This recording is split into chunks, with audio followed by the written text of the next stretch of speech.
Welcome to Morningstar. Today I'm joined in the studio by Nicoló Bragazza, the Associate Portfolio Manager at Morningstar Investment Management. Nicoló, thank you so much for being here with me. My first question to you is, what has led the market sell-off? So I think we are really talking about a drama in three acts here, because it started first with the Bank of Japan hiking rates unexpectedly.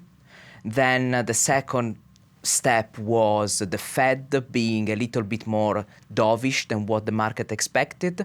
And then the week ended with a very disappointing job report. And so these three things together caused the market sell-off that we saw because of the moves on the Japanese yen first, the unwinding of the carry trades, and therefore the impact of that on tech stocks and stocks with high valuations more generally.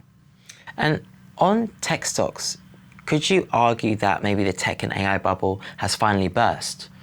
So first of all, it's difficult to say whether there is a bubble or not in AI stocks. And this is because differently from the past, for example, the dot-com bubble, these companies do generate revenues and earnings differently from the previous examples of a tech bubble.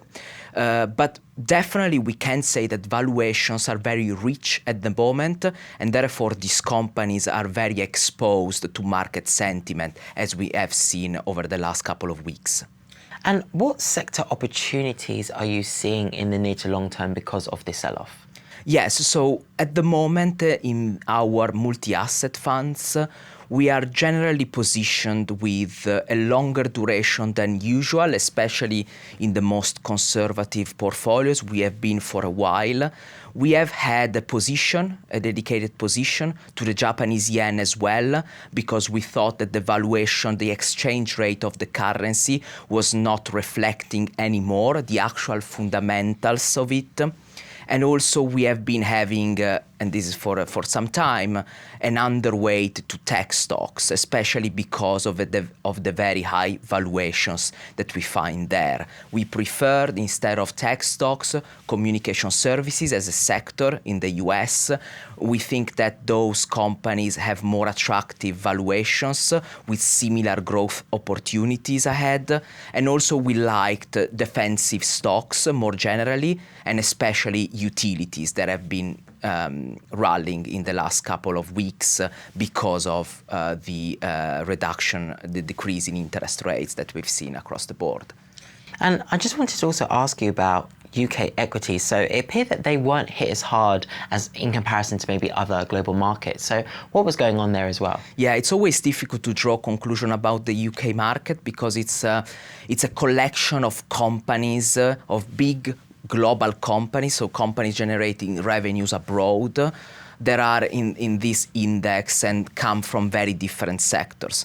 Generally, we can say that the UK market has a strong exposure as a whole to healthcare and consumer staples, and those sectors tend to do pretty well when there is an equity, a recession-led sell-off in equities, or where there is a change in sentiment across the markets. And after the sell-off, what do you think the Federal Reserve will do next? Have they been almost backed into a corner? Yes, so the Federal Reserve has been delivering a more dovish message at the last meeting. We think that generally the Fed will probably cut in September, but I don't think that a cut in September is a radical change. If they had cut in today, it wouldn't make a huge difference, honestly. I think it's just a matter of waiting for it, and it will happen sooner or later. Is there anything else you'd like to tell me that I haven't covered in the interview? So I think the most important thing is to focus on the long term. We are valuation-driven investors, and we focus on the long term.